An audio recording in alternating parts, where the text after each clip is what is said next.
So ఈ వీడియోలో మనం క్రాప్ లోన్ గురించి పూర్తి వివరాలు తెలుసుకుందాం. సో యూట్యూబ్లో మనకి ఎక్కడ సెర్చ్ చేసినా కానీ మార్టగేజ్ లోను, హౌసింగ్ లోన్ గురించే మనకు పూర్తి వివరాలు లభిస్తాయి. సో అన్నిటికంటే ముఖ్యం ఏంటంటే దేశానికి రైతు వెన్నెముక కాబట్టి సో ఈ క్రాప్ లోన్ గురించి తెలుసుకోవడం అనేది చాలా చాలా important friends. So crop loan విషయానికి వచ్చినట్టయితే క్రాప్ లోన్ అనేది బ్యాంకులలో దరిదాపుల 18 నుంచి 70 సంవత్సరాల వయసున్న ఎవరికైనా క్రాప్ లోన్ ఇవ్వడం జరుగుతుంది. సో క్రాప్ లోన్ తీసుకోవాలనుకుంటే మనకు పట్టా భూమి అనేది ఉండాలన్నమాట. అయితే ఎక్కడైతే పట్టా భూమి ఉన్నదో అక్కడే మనకు ఆధార్ కార్డు అడ్రస్ ఉంటే మనకు ఈజీగా క్రాప్ లోన్ అయితే లభించడం అయితే జరుగుతుంది ఫ్రెండ్స్.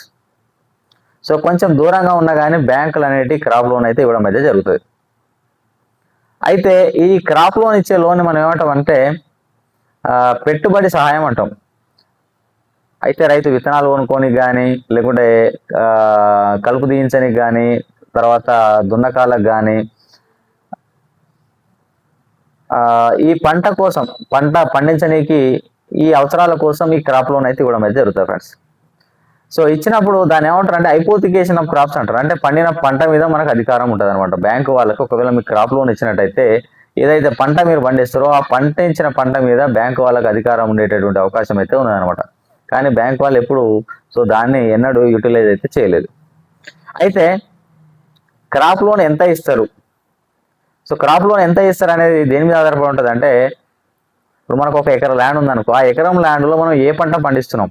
పత్తి పండిస్తే ఒక లోన్ వస్తుంది, చిల్లీస్ పండిస్తే ఒక లోన్ వస్తుంది, దాని తర్వాత మొక్కజొన్న కంకులు పండిస్తే ఇంకో టైప్ లోన్ వస్తుంది, వరి పండిస్తే ఇంకో రకమైనటువంటి లోన్ వస్తుంది ఫ్రెండ్స్. అంటే మనకు వరి పండిస్తే చాలా తక్కువ వస్తుంది, చిల్లీస్ పండిస్తే చాలా ఎక్కువ రావడం అయితే జరుగుతుంది అనమాట. అయితే దీన్ని ఏమంటారు అంటే స్కేల్ ఆఫ్ ఫైనాన్స్ అంటారు అనమాట. అంటే 1 ఎకరానికి ఎంత లోన్ ఇవ్వాలనేది మనకు డిస్టిక్లో ఒక కమిటీ ఉంటుంది. దాన్ని ఏమంటారు అంటే డిఎల్టీసీ అంటారు. లేదంటే స్టేట్ లెవెల్లో కూడా కమిటీ ఉంటుంది, ఎస్ఎల్టీసీ అంటారు. అంటే దీన్ని ఏమంటారు అంటే స్టేట్ లెవెల్ టెక్నికల్ కమిటీ లేదా డిస్ట్రిక్ట్ లెవెల్ టెక్నికల్ కమిటీ అనేది ఈ స్కేల్ ఆఫ్ ఫైనాన్స్ అంటే ఏ పంట రైతు వేస్తే ఆ రైతుకి ఎంత లోన్ ఇవ్వాలనేది వాళ్ళు డిసైడ్ చేస్తారు ఫ్రెండ్స్. బ్యాంకర్స్ అంతా ఒక దగ్గర కూర్చొని డిసైడ్ చేస్తారు. సో దాని ఆధారంగానే బ్యాంకులో లోన్ ఇవ్వడం అయితే జరుగుతుంది ఫ్రెండ్స్. సో ఇప్పుడు ఈ 2026లో 1 ఎకరానికి దరిదాపులో ఎంత లోన్ ఇస్తుందంటే వరి వేసినట్టయితే కస్టమర్కు 50 నుంచి 60 వేల మధ్యలోనైతే ఇవ్వడం అయితే జరుగుతుంది కొత్త లోన్. అయితే మనం ప్రతి సంవత్సరం ఇచ్చినటువంటి లోన్ మీద ఒక 10% వచ్చేసి post harvesting and consumption purpose అని చెప్పేసి ఒక 10% యాడ్ చేస్తాం. అదేవిధంగా 20% మిషన్ రిపేర్ మెయింటెనెన్స్ అని చెప్పేసి ఒక 20% యాడ్ చేయడం అయితే జరుగుతుంది ఫ్రెండ్స్. సో ఇట్లా మనకు ప్రతి సంవత్సరం సో ఆ లిమిట్ను పెంచుకుంటూ పోవడం అయితే జరుగుతుంది. ఒక్కసారి క్రాప్ లోన్ ఇస్తే 5 years వరకు ఉంటుంది. మనం ప్రతి సంవత్సరం రెన్యువల్ చేయాల్సి ఉంటుంది ఫ్రెండ్స్. ప్రతి సంవత్సరం మనం ఇయర్ రెన్యువల్ చేయాలి. 5 years తర్వాత మళ్ళీ కొత్త డాక్యుమెంట్ తీసుకొని మళ్ళీ దాన్ని లోన్ అయితే చేసుకోవాల్సినటువంటి అవసరం అయితే ఉన్నది ఫ్రెండ్స్. సో ఈ క్రాప్ లోన్స్ అనేది ముఖ్యంగా ఖరీఫ్ అండ్ రబీ కాలంలో ఇస్తారు. ఖరీఫ్ అంటే దాన్ని మనం వానకాలం అని చెప్పేసి చెప్పుకుంటాం. సో రబీ కాలం అంటే దాన్ని తెలంగాణలో అయితే యాసంగి అని చెప్పి చెప్తుంటారు అనమాట. అయితే ఈ క్రాప్ లోన్ అనేది మనకు 3 లక్షల వరకు ఇవ్వచ్చు ఫ్రెండ్స్. సో 3 లక్షల వరకు క్రాప్ లోన్కి ఓన్లీ 7% మాత్రమే వడ్డీ ఉంటుంది. సో 3 లక్షలు దాటినటువంటి క్రాప్ లోన్కి మనకు ఎంత వడ్డీ ఉంటుంది అంటే 13 నుంచి 14% వడ్డీ ఉండేటటువంటి అవకాశం అయితే ఉన్నదనమాట. సో ఈ క్రాప్ లోన్కి ప్రాసెసింగ్ ఫీజు అనేది ఉంటుంది. సో రెన్యువల్ చేసినప్పుడల్లా ప్రాసెసింగ్ ఫీజు పడుతుంది. అదేవిధంగా inspection charges, so inspection charges అని చెప్పేసి లోన్ ఇచ్చేటప్పుడు అక్కడ ఇన్స్పెక్షన్ చేస్తారు కాబట్టి ఆ ఇన్స్పెక్షన్ సంబంధించిన ఛార్జెస్ కూడా పడతాయి ఫ్రెండ్స్. అదేవిధంగా రైతుకి గవర్నమెంట్ స్కీమ్స్ అయినటువంటి ప్రధానమంత్రి సురక్షా బీమా యోజన కానీ, ప్రధానమంత్రి జీవన్ జ్యోతి బీమా యోజన కానీ, మనం రైతు వేసినటువంటి పంటకి ఫసల్ బీమా యోజన స్కీమ్ కానీ కవర్ అయితే చేయడం అయితే జరుగుతుంది ఫ్రెండ్స్. అయితే దీంట్లో మనకు ఇంట్రెస్ట్ సబ్వెన్షన్ కింద అంటే మనకు బ్యాంకులు అయితే దాన్ని యాక్చువల్లీ 7% వడ్డీకి ఇవ్వడానికి బ్యాంకులు అనేవి రెడీగా ఉన్నాయి అనమాట. సో బ్యాంకులు ఎక్కువ వడ్డీ ఇద్దాం అనుకుంటుంది, కానీ మనకు రైతులకు ఓన్లీ 7% వడ్డీ ఇవ్వాలని చెప్పేసి సో 1.5% ఇంట్రెస్ట్ సబ్వెన్షన్ అనేది బ్యాంకులకు గవర్నమెంట్ అయితే ఇవ్వడం అయితే జరుగుతుంది ఫ్రెండ్స్. సో దానివల్ల మనకు క్రాప్ లోన్ మనకు 7% వడ్డీకే లభించడం అయితే జరుగుతుంది.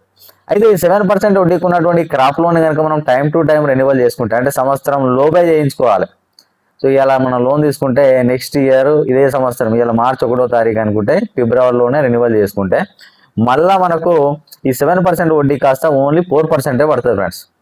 ఒకవేళ కనుక మనం 1 year దాటినా కానీ రెన్యువల్ చేసుకోకపోతే మనకు పడేటటువంటి 7% కాస్త 13%, 14% అవుతుంది. సో దీనివల్ల ఏమైందంటే 1,00,000 క్రాప్ లోన్ పైన 5 సంవత్సరాలలో దరిదాపులో మనకు 67,000 లాస్ వస్తుంది ఫ్రెండ్స్. అదే ఒకవేళ 2 లక్షల క్రాప్ లోన్ తీసుకున్నట్టు అనుకో దాంట్లో 1,34,000 లాస్ అనేది రావడం అయితే జరుగుతుంది. అదే 2 లక్షల క్రాప్ లోన్ పైన 5 సంవత్సరాలలో 1,34,000 లాస్ వస్తే మనం క్రాప్ లోన్ కనుక రెన్యువల్ చేయించకపోతే 1 సంవత్సరంలో మనకు దరిదాపులా చాలా లాస్ వస్తుంది. అదే నెల విషయాన్ని చూసుకున్నట్టయితే క్రాప్ లోన్ 2 లక్షల క్రాప్ లోన్ని మనం రెన్యువల్ చేయకపోతే నెల మీద మనకు లాస్ ఎంత అంటే 2,233 రూపాయల లాస్ అయితే జరుగుతుంది ఫ్రెండ్స్. అందుకనే క్రాప్ లోన్ ఎప్పుడైనా టైం టు టైం రెన్యువల్ చేసుకోండి. మాఫీ అని అనౌన్స్మెంట్ చేసినా సరే రెన్యువల్ చేసుకోండి. ఎందుకంటే కొంతమంది రైతులకు ఒక అపోహ ఉంటుంది, ఏంటంటే నేను క్రాప్ లోన్ రెన్యువల్ చేయించుకుంటే మాఫీ రాని అనేటటువంటి అపోహ ఉంటుంది. అది మాత్రం నిజం కాదు. మీరు క్రాప్ లోన్ రెన్యువల్ చేయించుకున్నా సరే మీకైతే మాఫీ అయితే రావడం అయితే జరుగుతుంది. సో మాఫీ వచ్చే లోపల ప్రతి క్రాప్ లోన్ మనం రెగ్యులర్ ఉంచుకోవాల్సినటువంటి అవసరం అయితే ఉన్నదనమాట. క్రాప్ లోన్ కనుక రెన్యువల్ చేయించకపోతే మనకు నోటీసెస్ ఛార్జెస్ పడతాయి, ఓవర్డ్యూ ఛార్జెస్ పడతాయి, పేనల్ ఇంట్రెస్ట్ పడుతుంది. సో ఇవన్నీ ఎక్స్ట్రా ఛార్జెస్ పడి చాలా ఎక్కువ వడ్డీ అయ్యేటటువంటి ఆస్కారం అయితే ఉన్నది. సో 2 లక్షల క్రాప్ లోన్ పైన దరిదాపుల 2,500 లాస్ అయితే మనం నెలకు మీరు అర్థం చేసుకోరు దీని సివియారిటీ. అందుకనే crop loan every year renewal చేయించండి. అయితే ఈ క్రాప్ లోను తీసుకోనికి ఏమేమి డాక్యుమెంట్ కావాలి? క్రాప్ లోన్ తీసుకోవాలని కూడా ఆధార్ కార్డు కావాలి, పాన్ కార్డు కావాలి. పాన్ కార్డు ఉన్నా లేకపోయినా ఇస్తారు, కానీ సరే ఈ కాలంలో పాన్ కార్డు కూడా మ్యాండేటరీ చేస్తున్నాం. పాన్ కార్డు కావాలి. తర్వాత ల్యాండ్ బుక్ జిరాక్స్ కావాలి.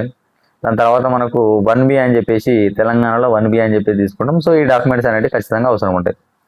తర్వాత కస్టమర్ ఫొటోస్ అవసరం ఉంటాయి. దాని తర్వాత ఇంకోటి ఏం చేస్తారంటే మన యొక్క సిబిల్ స్కోర్ చెక్ చేయడం అయితే జరుగుతుంది. అసలు ఎక్కడన్నా క్రాప్ లోన్ తీసుకున్నాడా లేదా అని చెప్పేసి దానికి అనుగుణంగా లోన్ అయితే ఇవ్వడమే జరుగుతుంది. లేదంటే మనకు కొన్నిసారి ఏం చేస్తారంటే ఒక నో డ్యూ ఫామ్ ఒకటి ఇస్తారు. మన చుట్టుపక్కల ఉన్నటువంటి ఏవైతే సర్వీస్ ఏరియా విలేజ్ కాన్సెప్ట్ అని ఉంటుంది ఫ్రెండ్స్. అంటే ఈ బ్యాంక్ ఉందనుకో, ఈ బ్యాంక్ కింద ఈ బ్యాంక్ అనేది ఈ సర్వీస్ ఏరియా విలేజ్లకే సర్వీస్ చేయాలని చెప్పేసి ఉంటుంది అనమాట. సో ఆ కాన్సెప్ట్ అనేది ఉంది. దాన్ని లీడ్ బ్యాంక్ స్కీమ్ అనేది పాతకాలంలో తీసుకొచ్చిన లీడ్ బ్యాంక్ స్కీమ్లో ఇది ఒక భాగం అన్నమాట. సో ఈ సర్వీస్ ఏరియా విలేజ్లలో ఉన్న వాటికి మనకు లోన్లు అయితే ఇవ్వడం అయితే జరుగుతుంది ఫ్రెండ్స్. అందుకని మనకి ఎప్పుడైనా కానీ నో డ్యూ ఫామ్ సంతకం పెట్టుకుంటే ఆ సర్వీస్ ఏరియా విలేజ్లలో ఏ బ్యాంకులు ఉన్నాయి అన్ని బ్యాంకులలో లోన్ లేదని చెప్పి సంతకం పెట్టించుకోండి రమ్మని చెప్పి చెప్తారు. సో సిబిల్ ఉన్నది కదా, అవన్నీ పెట్టించుకోవాల్సినటువంటి అవసరం ఏంటంటే కొన్నిటికి కొన్ని బ్యాంకులలో ఆన్లైన్లో ఎక్కనే కూడా ఉంటాయి. సో అవన్నీ ఏమన్నా గట్టిన పొరపాటు అయితే ప్రాబ్లం అవుతుంది కాబట్టి అట్లా పెట్టించుకురామని చెప్తారు ఫ్రెండ్స్. అయితే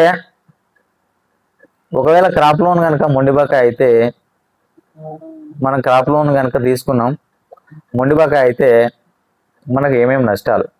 ఫస్ట్ మనకు మొండిబకాయ అయిందనుకో ఎక్కువ వడ్డీ కడతాం. చెప్పినాం కదా, దరిదాపులో 2 లక్షల లోన్కి దరిదాపులో నెలకు 2,500 మనం వడ్డీయే కట్టుకుంటూ పోతాం. అదొక లాసు. దాని తర్వాత మనకు సివిల్ ఖరాబ్ అయిపోతుంది. సివిల్ పోవడం వల్ల వేరే బ్యాంకుల ఎక్కడ లోన్ రాదు. ఈ కాలంలో మన క్రాప్ లోనే కాదు, మనకు అగ్రికల్చర్కి సంబంధించినటువంటి చాలా లోన్స్ వస్తున్నాయి. హార్వెస్టర్ లోన్ కానీ, డ్రోన్ లోన్ కానీ, దాని తర్వాత ప్యాడీ క్లీనర్ కానీ ఇట్లాంటికి సంబంధించినటువంటి చాలా మిషన్స్ అగ్రికల్చర్ రిలేటెడ్ వస్తున్నాయి. సో మనం ఏమైనా మిషన్ తీసుకుందాం అనుకున్నాం అనుకో, మన క్రాప్ లోనే రెగ్యులర్ లేదనుకో బ్యాంక్ వాళ్ళు నమ్మి మనకు వేరే లోన్ ఇచ్చేటటువంటి అవకాశం లేదు. అందుకని ఉన్న crop loan time to time renewal అయితే చేయించుకోండి. ఒకవేళ మన క్రాప్ లోన్ కట్టలేదు, మొండిబకాయ అయింది అనుకో, మొండిబకాయ అయితే బ్యాంక్ వాళ్ళు నోటీసెస్ పంపించడం అయితే జరుగుతుంది ఫ్రెండ్స్. దాని తర్వాత మనం పైన కేసు వేసి మన దగ్గర నుంచి అయితే అమౌంట్ అయితే రికవర్ అయితే చేయడం అయితే జరుగుతుంది. సో అందుకనే బ్యాంక్ వాళ్ళ దృష్టిలో నెగిటివ్గా ఉండే కంటే టైం టు టైం రెన్యువల్ చేసుకోండి. వాళ్ళ దృష్టిలో పాజిటివ్గా ఉండండి. సో దానివల్ల ఏమైందంటే మీకు ఏ లోన్ కావాలన్నా తక్కువ రేటుకే ఇవ్వడం అయితే జరుగుతుంది ఫ్రెండ్స్. సో దీంట్లో నుంచి మన క్రాప్ లోన్ సంబంధించినటువంటి పూర్తి వివరాలు తెలుసుకున్నారని చెప్పేసి నేను అనుకుంటున్నా.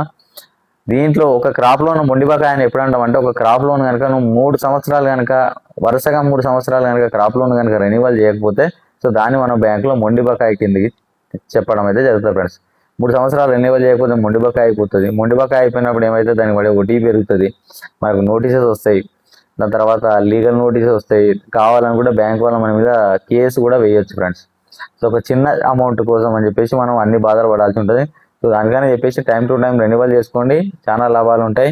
సో ఈ వీడియో నచ్చిందని నేను అనుకుంటున్న. వీడియో నచ్చితే లైక్ చేయండి, ఫ్రెండ్స్ కూడా షేర్ చేయండి. మన యూట్యూబ్ ఛానల్ని కొత్తగా చూస్తున్న వాళ్ళు తప్పకుండా సబ్స్క్రైబ్ చేసుకోండి.